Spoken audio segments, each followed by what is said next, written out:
today's video, we're going to be tier ranking every single WWE champion on the main roster in 2024. That means we're going to be looking at every champion from mid-card belts, tag team belts, main event belts, and we're going to be tier ranking how good they were as that champion. My ranking will ultimately be based on how good their storylines were, how good their matches were, or maybe even how good their championship win was. It goes without saying this is all entirely subjective, so this is your chance in the comments section to tell me if you think that I'm fucking stupid. So we're gonna grab every single one of these champions and we're gonna tier rank them from Hall of Fame all the way down to trash. And as always, don't forget to subscribe to this channel, ring the bell for notifications. If you're a wrestling fan, I'm really confident that you're gonna fall in love with this YouTube channel because we always upload daily wrestling content. And don't forget, if you want even more daily wrestling content, to come over to the Patreon, patreon.com/SantiZap. Over there, you're gonna get so many more extra videos that we never upload here on YouTube. So come give it a shot, patreon.com/SantiZap, link in the description, link in the pinned comment. Let's start the video. Before we fully dive in here, I want to talk about the different tiers that we're going to be using for this video. So at the very top, we have the Hall of Fame tier. This is reserved for the absolute best of the best that 2024 had to offer.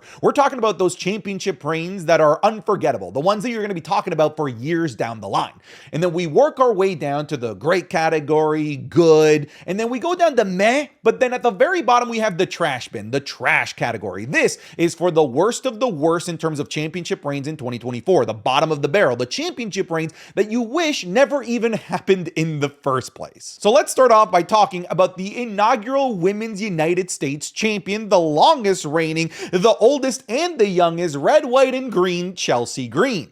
Here's the thing, it's a little bit unfair to really even put this in this tier list because Chelsea Green's title reign is barely 2 weeks old at this point. Hell, the championship itself is barely 2 weeks old. However, there was a really great tournament leading into it, which had a ton of star power. It was the correct winner. People were really excited about Chelsea Green, albeit the match that actually awarded Chelsea the championship, that final at Saturday night's main event, wasn't particularly the greatest match. I still think that the overall moment helps elevate this a little bit. However, because of how young the championship reign is overall, I can't really put it over meh. Listen, if we had a few more weeks to work with, a couple of months, I feel like we could be talking about good or great, but we barely know what kind of champion Chelsea Green is going to be. We hardly know what kind of competitor she's going to be facing off against, so I don't think it's fair to put it above anything aside from meh, as exciting and as happy as I am to have Chelsea Green as our inaugural champion. I feel like that's fair. I don't think people are going to be mad over that, but I feel like I need to explain the reason as to why it's not in the good category or something. Let's talk about Gunther, who in 2024 had the record for the longest reigning Intercontinental Championship run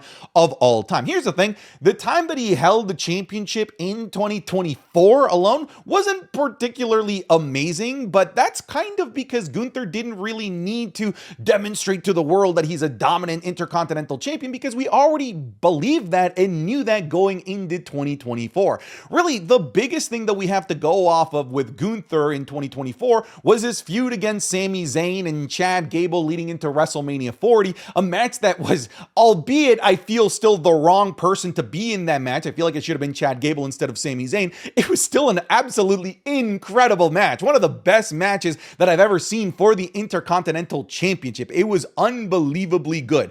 You couple that with the fact that we're talking about a record-breaking championship run. Again, I understand that the previous year, 2023, he had way more championship defenses, but we're only talking about a small sample size of 2024. But whether you like this decision or not, I do believe that the history that he carried from 2023 into 2024 really carries a tremendous amount of weight because we're talking about a championship reign that lasted multiple years that will be talked about until the end of time, until somebody breaks this record, and I don't see anyone breaking this record anytime soon. I have to put Gunther's championship reign in Hall of Fame, even if this video is just about 2024. I have to encapsulate everything else. Now let's talk about an actual only 2024 Intercontinental Champion in Sami Zayn. And a lot of people, me included, weren't particularly jazzed about Sami Zayn being the new Intercontinental Champion. A lot of us felt like it should have gone to to Chad Gable, as I've already mentioned.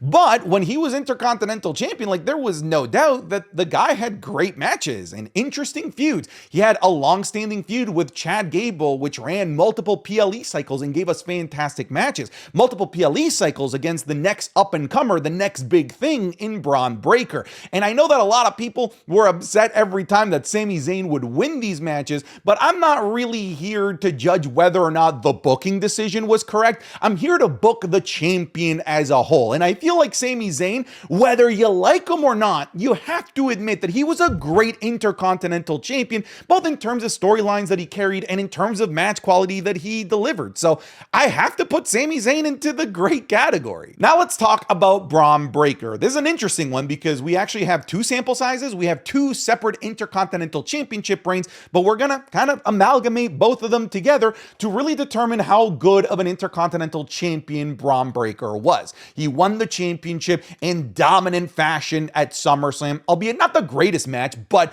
it was a match that was a staple of what we would come to expect from Bron Breakker, which was somebody that was incredibly dominant. He would then cycle into a feud with Jey Uso, and then miraculously out of nowhere seemingly would lose the title to Jey Uso, and then he would win it back, and now he's been entangled in a feud and storyline with the likes of Sheamus, the likes of Ludwig Kaiser as well. He even had a great triple threat match where he showcased just how damn good he is at Survivor Series War Games against those two guys that I just mentioned.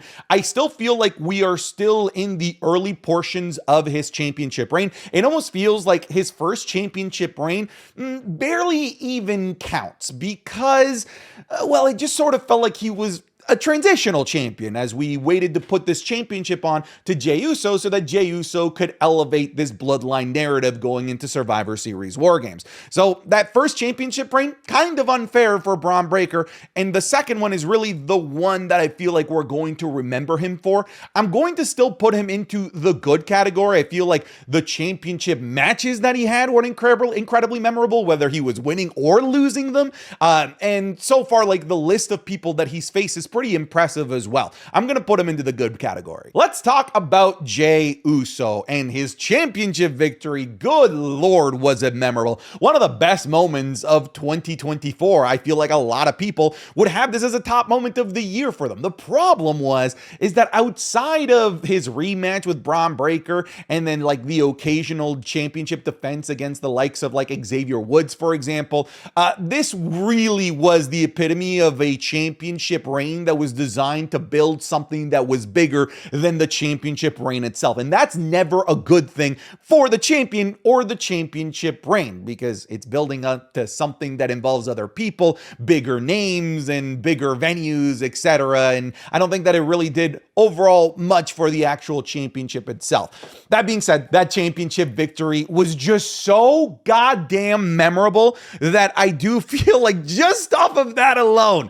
I'm putting it into the good category. Honestly, if it wasn't for how memorable the championship reign was, this is in danger of being honestly in trash. But again, we're talking about one of the best moments of the year. Now let's go over to United States champions. Let's talk about Logan Paul. And to me, fellas, I feel like this is an easy one. I have to put Logan Paul into the trash category. I love Logan Paul. People already know that I'm a big fan of his when it comes to WWE. Outside ventures, let's just say I'm not particularly very fond of the guy. But in terms of wrestling, I think he's fantastic. And I was really optimistic of when he became United States champion in late 2023 because I thought that he was going to be the perfect type of champion to help elevate this championship out of obscurity into relevancy.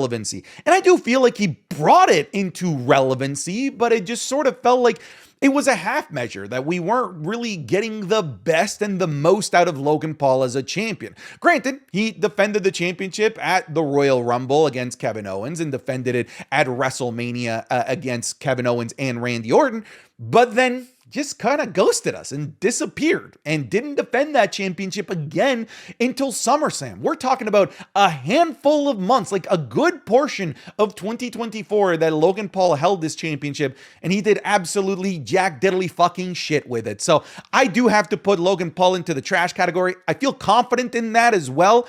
But I wish it could have been so much better. I really felt like it had the potential to be great and it wasn't. LA Knight. Listen, similarly to Jey Uso, I feel like his championship victory against Logan Paul at SummerSlam 2024 was a fantastic moment. And part of the reason was a fantastic moment is for two reasons. One, we were waiting for that big LA Knight moment. And two, Logan Paul was such a bad champion that we wanted the championship off of Logan Paul. You kind of mix that together and you have yourself a pretty great, perfect storm to make a really memorable championship change. So we're going to remember LA Knight's championship victory, honestly, probably for like years to come. However, the championship reign was really, really lackluster. We're talking about Santos Escobar. We're talking about a feud between him, Andrade, and Carmelo, where even though he was the champion, let's face it, fellas, he was the third wheel in that championship feud. People wanted to see Carmelo and Andrade go at it, and people were pissed when he ruined Game 7. But hell, the triple threat match between those three was genuinely fantastic. One of my favorite matches of the year. And then he's kind of lost the championship fairly unceremoniously and kind of out of nowhere to Shinsuke Nakamura. Look, I'm putting LA Knight's championship victory into the meh category. Here's the thing. I recognize I'm being hypocritical, okay? Because I'm telling you that LA Knight's championship victory was great, and Jey Uso's championship victory is pretty much the reason why I got catapulted to good, but Jey Uso's championship win was just so much more impactful, so much more out of left field that it just edges out LA Knight, and that's why I have Jey Uso in good and LA Knight in meh. I mean, of it is so cool. Oh, what the fuck? Oh, this is amazing. No fear from so sick. Oh.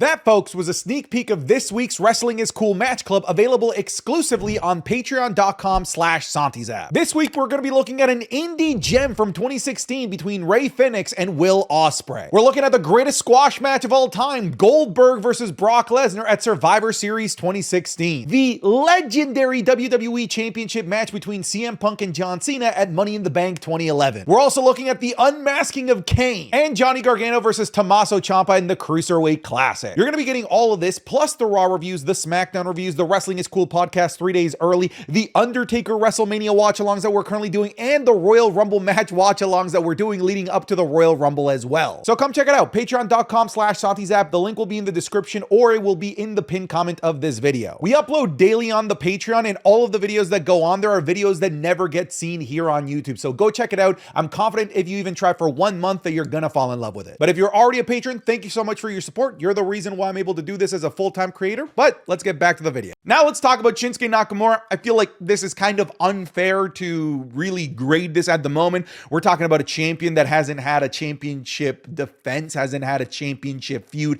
as of yet. However, I will say that he's doing a pretty good job of elevating himself and the character that he's brought, and by default, kind of elevating the importance of the championship with how eerie and mysterious his character is. So he's doing a pretty good job, even without doing the wrestling portion of defending the championship right now as a champion, but it's still just way too early. It's kind of in the same boat as Chelsea Green. I'm going to put him in meh. Let's jump over to the Women's World Championship, and let's start off by talking about Mommy Rhea Ripley. Rhea Ripley's championship reign was honestly a little bit frustrating. If you think about it, she was barely ever featured on Monday Night Raw in matches. The only time that we ever saw her in the ring was in PLEs, and I don't feel like when we're talking about somebody that's actually there every single week, a full-time performer, like having her barely have singles matches on Monday Night Raw, like she had like 2 in a 365-day span. I don't feel like that's a good look for the champion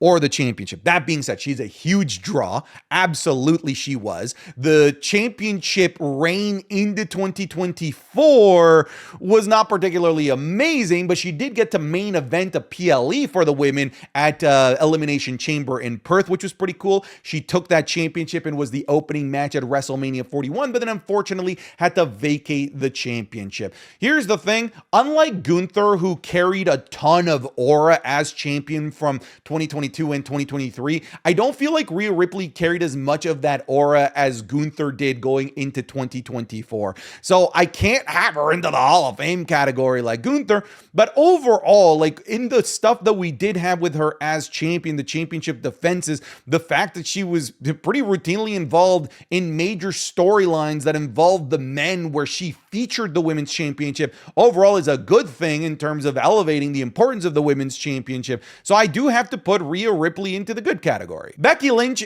is like the epitome of a transitional champion. She won this when it was vacated in a women's battle royal and then pretty much instantly lost it to Liv Morgan. I feel like this was designed to make sure that Liv Morgan could be set up as a credible looking champion so that Liv Morgan didn't win a vacated title. I feel like they put this on Becky Lynch for the sake of giving someone for Liv Morgan to beat. So listen, Becky Lynch, she did her job. Transitional, that's fine, but transitional nonetheless, it's trash. And honestly, I wouldn't be surprised if people forgot that she was women's world champion in 2024. Now let's talk about the women's world champion, Liv Morgan. And this is a bit of a frustrating championship reign because I think you can make the argument that it's both good and bad. Listen, it's good because the championship victory was really memorable, beating a first ballot Hall of Famer in Becky Lynch at the King and Queen of the Ring PLE in Saudi Arabia in a really memorable way with the accidental assist from Dominic Mysterio. And then she would go on to be part of one of the most important storylines of the summer for the WWE in the love triangle between her and Dominic Mysterio, the stuff going on with the Judgment Day, the return of Rhea Ripley, the craziness that was SummerSlam 2020. And then there was the great Saturday night's main event match against Io Sky. The problem with this championship reign is not the champion, it's really how the champion was booked and what she was booked to do. Because outside of those major highlights, the championship has been basically held in a vacuum in a corner, separated from the rest of the women's division, just between Liv Morgan and Rhea Ripley. And that's done a really poor job at helping elevate the women's division as a whole, which I feel like is an important thing for the women's champion to be able to do. Nonetheless, I don't think this is a bad or meh championship reign. Like, she's defended the thing. She's been part of major storylines. She's had some decent matches along the way. The championship win is memorable. She's held it for a while, not a transitional champion. I have to put this into the good category. Io Sky's championship reign in 2024, if you think about it, was like non-existent. All right, one of the problems and big complaints that we had about Io Sky's championship reign was that she was barely featured ever as a champion. She barely defended the damn thing. After 2023 ended, we didn't see Io Sky at all in 2024 defending the women's championship or really being featured prominently as a top billing for WWE's women's division. She was sort of always kind of casted aside for other bigger names, unfortunately. Look, the WrestleMania 40 feud and the match against Bayley was fantastic. It truly was. Unfortunately, I don't feel like there was enough from 2023 that really carried into 2024. So I have to put Io Sky into the meh category. Bayley's championship reign. A lot of people, kind of similarly to Sami Zayn, just did not like the fact that Bayley was the champion. I feel like a lot of people quickly turned on Bayley. And listen, I was a big Bayley fan, and I will also admit that Bayley's championship reign and her time as a babyface grew old. All right. It wasn't really generating the excitement levels that I feel like we're looking for. But nonetheless, she had a major, memorable championship victory off the back of winning the Royal Rumble in the second to last match of WrestleMania 41. She defended it in one of the best women's matches of the year in the triple threat match against Naomi and Tiffany Stratton. And then she goes on to Clash at the Castle to defend against Piper Niven. And then she loses it in a fantastic match at SummerSlam against Nia Jax. Overall, it's not a bad championship reign. You might just not like Bayley, but it was a good championship reign. It was. I feel like we're following somebody that a lot of people started to dislike to somebody that everyone seems to dislike. And we're talking about Nia Jax. And listen, I like Nia Jax probably a little bit more than the average person, but this championship reign has not been particularly fruitful, mostly because she's been fodder, dude. Outside of her winning at PLE's, like, great match at SummerSlam, don't get me wrong, but it was followed by a dud of a match against Bayley at Bad Blood, and then the meaningless feud against Liv Morgan going into Crown Jewel, and then again, another meaningless storyline in another PLE cycle in that women's War Games match that frankly just shouldn't have existed. Most of her matches were on SmackDown. And yes, she had some championship defenses on SmackDown against the likes of Michin and Naomi, but she's also been pinned like 6 times as well as champion. This is a champion that has not been protected at all and has not really been booked very well outside of when she's actually meant to win. But outside of when the matches that she's meant to win, she's kind of treated pretty weakly overall. I'm going to put her into the meh category. Talking about the women's tag team championships, if you forgot the Katana Chance and Kaden Carter were tag team champions, I did too. So I don't blame you, because they literally held these championships for like 3 weeks into 2024. They won the championship in late 2023, pretty much lost it a couple of episodes of Raw afterwards, and they'd really got one championship defense, and that's it. Look, I like them, but the championship reign is just so forgettable. It's trash. The Kabuki Warriors also really didn't get to do much as tag team champions either. It's almost like we were just sort of waiting for Jade Cargill and Bianca to win these championships so that we can do something relevant with them. But honestly, these titles for a while were just sort of hot potatoing. The Kabuki Warriors did hold it for over 3 months, but in those 3 months, they didn't really do anything too much of relevance with them. They defended the championships in a pre-show match at Elimination Chamber against Candice LeRae and Indy Hartwell. They were part of a 6-woman match at WrestleMania, and then they would lose the titles at Backlash. So it was a pretty forgettable championship run as well. I'm also going to put the Kabuki Warriors into the trash category. Unholy Union. Listen, their championship win was freaking awesome. Them winning a Clash at the Castle in that fantastic women's triple threat tag team match to get that home crowd pop, to get a championship reign, to do it on a night that was a really emotional night for Alba Fire, who had recently just lost her mom. Like, there was a lot of like really, really great things that amalgamated together, make a really great and memorable championship victory. Outside of that, bro, the Unholy Union was just treated horribly. Like, they lost every freaking match that they had, singles or tag team match, consequently leading to them eventually losing the titles at Bash in Berlin to Jade and Bianca. And frankly, I feel like if they had room on the SummerSlam card, they probably would have booked them to lose at SummerSlam or Money in the Bank, but they kind of waited a while for them to properly defend these championships again on a PLE. And here's the thing, with the Unholy Union as champions, these things had no chance of getting on a PLE. The only reason they got on a PLE is because they had to defend them against the people that could get them on a PLE, which is Jade and Bianca Belair. This is also a really, really forgettably bad championship reign, albeit the championship win was really good. I'm going to just slightly put it into the meh category because the win itself helps it stand out a little bit, but the reign was pretty meh. Jade Cargill and Bianca Belair, the 2-time women's tag team champions in 2024.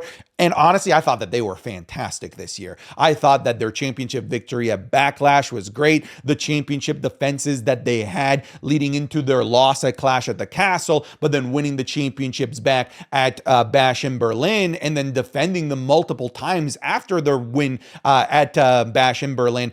These two women are the sole reason why this tag team division is even slightly relevant. Like, let's be honest about this. Without these two in the women's tag team division, these things would be relegated to barely appearing on TV. We're talking about champions that are literally carrying the lifeless fucking corpse of this division into PLE match after PLE match after PLE match, and the PLE matches are good.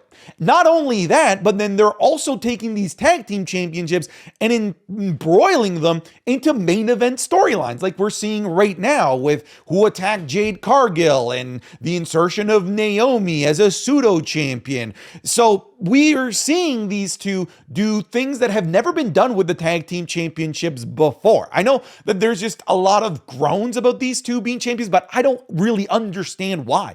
They really are the lifeblood, soul, carcass, brain, every appendage of the women's tag team division. I have to, especially when you compare them to other women's tag team champions of the past. They're Hall of Fame women's tag team champions. I did it. I put them in Hall of Fame, and I'm gonna die on that hill. Now let's talk about the men's side of the tag team belts, and let's talk about the Judgment Day. No, not the most recent horrible iteration of the Judgment Day. The previous horrible iteration of the Judgment Day, Finn Balor and Damian Priest, when they were undisputed tag team champions. Here's the thing. They had a really good match with absolutely no build-up or story against the team of Pete Dunne and Tyler Bate at Elimination Chamber. Fucking awesome match. It truly was great. But it just sort of felt like an impromptu match out of nowhere to just pad out the stats of Elimination Chamber and give it another match because there was no story, no build-up whatsoever. There was the great tag team ladder match. That was great, but that was not really great because of who the tag team champions were. It was great because of all of the chaos. Listen, what I'm trying to tell you is that Finn Balor and Damian Priest were horrible champions. It's the reason why so many of us were begging for these championships to be taken away from them and split up so that they can be reinserted back into the tag team division and so that we can get tag teams get elevated by the tag team championships because these two just hogged the championships in storylines that were not tag team storyline. So although again, I'm trying to find the silver lining here, these two were trash as tag team champions. The Miz and R-Truth championship victory, super wholesome, great moment, but they were also just trash tag team champions. They were not very good. And look, I don't really need to spend a lot of time here.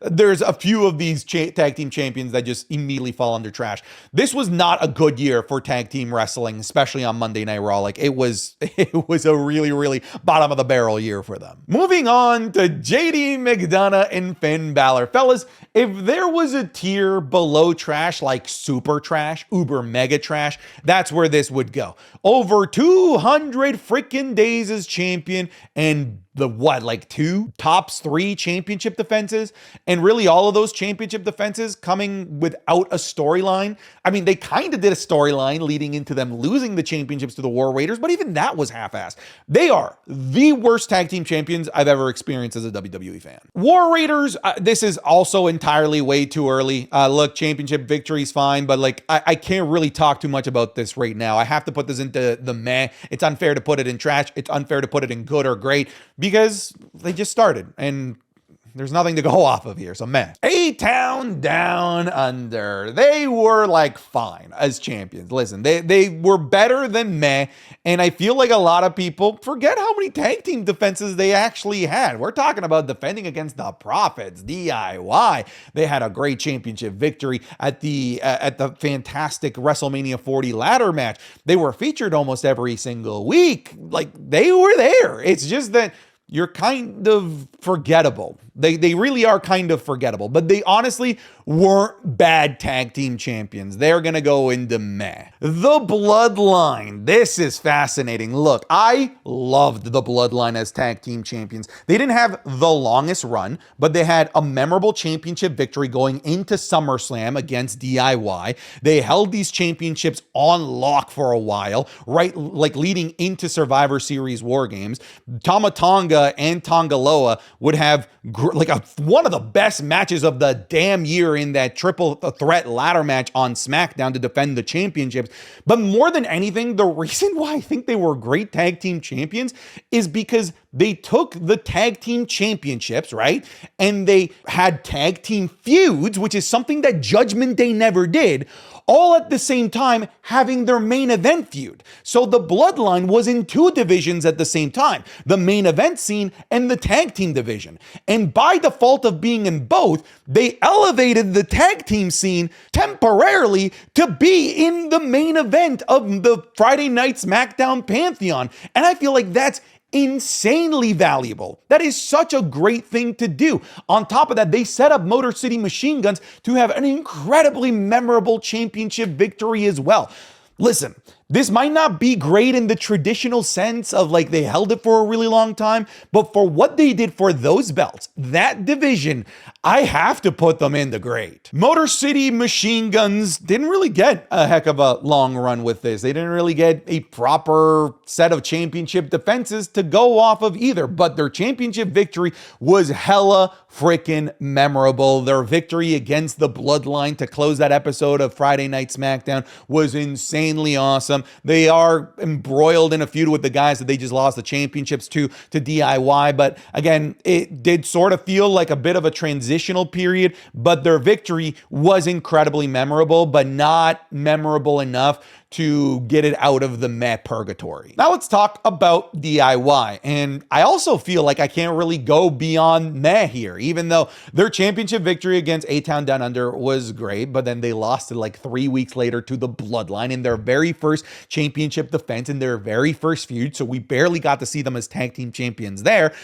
Their heel run right now is a lot of fun, but again, we're also only talking about something that's 3 weeks old in a memorable championship victory nonetheless, but we just don't have enough of a sample size to really be able to say that this is a good championship reign. But, you know, the memorable victories, the matches that they've had so far, good enough to put them into meh. Now let's talk about the World Heavyweight Champion, Seth freaking Rollins. And Seth Rollins, listen, I know that 2024 technically wasn't the greatest run for Seth Rollins because of all of the injuries that he had, getting injured against Jinder Mahal on Raw Day 1, which kind of prevented him from being part of the full WrestleMania buildup while having matches. He wasn't able to defend at the Royal Rumble, wasn't able to defend at Elimination Chamber. He hobbled basically into WrestleMania 40, main eventing night 1 and having that subsequent match in night 2 where he had a great match with Drew McIntyre. But here's the thing, kind of like Gunther, I am kind of carrying a lot of the history and lore from 2023 into 2024 because it's impossible not to. And he is currently to date the greatest world heavyweight champion of the modern era with this new belt. I have to put Seth Rollins into the Hall of Fame category. Now let's talk about Drew McIntyre. And this might just piss off so many people that they're gonna unsubscribe, cancel me, whatever it might be. Drew McIntyre's 5 minutes as World Heavyweight Champion were amazing. Like everything that he did in those 5 minutes were perfect. His emotional celebration, breaking down, crying, hugging his wife, and then realizing, oh wait, I'm a huge piece of shit and CM Punk is there. Gloating to CM Punk, getting in his face, take a picture of this, and then getting attacked by CM Punk, getting his ass kicked by CM Punk, and then he gets cashed in on by Damian Priest. Those 5 minutes were so memorable. And this is what I'm talking about. Like, if you can just have an incredibly memorable championship reign, that goes a long way. It's not about how long you're champion. Look at the Judgment Day as tag team champions. Like, length of championship to a degree, like, just doesn't fucking matter unless it's a substantial championship reign with actual meat that you can bite into. And in those 5 minutes, he was like one of the best things that's happened in 2024. I'm putting Drew McIntyre's 5 minutes into the great category. Let's talk about Damian Priest, a guy who cashed in his Money in the Bank briefcase in an incredibly memorable moment that will go down in history as one of the best cash-ins at WrestleMania 40, cashing in on the already mentioned Drew McIntyre. Here's what's fascinating about this. Because of how poorly booked he was going into the cash-in, remember, like, he was a big buffoon, looking like an idiot, looking like the Three Stooges, kind of like what's happening with Tiffany Stratton right now. The second that he won that championship, everybody's like, this is a paper champion. This is a transitional champion. And they made a good storyline out of it. They made a storyline out of Damian Priest having to prove that he's not a transitional paper champion. And in the lead up to him trying to prove this, he had some really great diversified, like bountiful championship feuds in matches. We're talking about Jey Uso. We're talking about defending against Drew McIntyre and then defending against Seth frickin' Rollins and then defending against Gunther. Like, this guy had by all accounts, a really great championship reign. I really think that Damian was a great world heavyweight champion. I'm gonna put him in the great. Now let's talk about world heavyweight champion Gunther, who I also believe has been a pretty great world heavyweight champion thus far, winning in that fantastic, one of the best matches of the year at SummerSlam against Damian Priest, defending in an absolute classic against Randy Orton, 30 plus minutes of Bash in Berlin, defending against Sami Zayn, also defending against Damian Priest again, and then Damian Priest and Finn Balor. Like, he's been a pretty solid, very serviceable champion. And on top of that, he's elevated himself alongside the championship, because this is like the most entertaining that Gunther has been, not just from an in-ring perspective, but from a character perspective as well. Like, look, listen, like, we've had pretty, like, just fantastic world heavyweight champions ever since the championship has been minted. This is also going into great so far. Listen, I'm going to spend 2 seconds on this. We technically have to count Roman Reigns' championship reign. All right. He did carry this thing into 2024. And let's not forget, we're talking about the greatest championship run in the history of the modern era of WWE.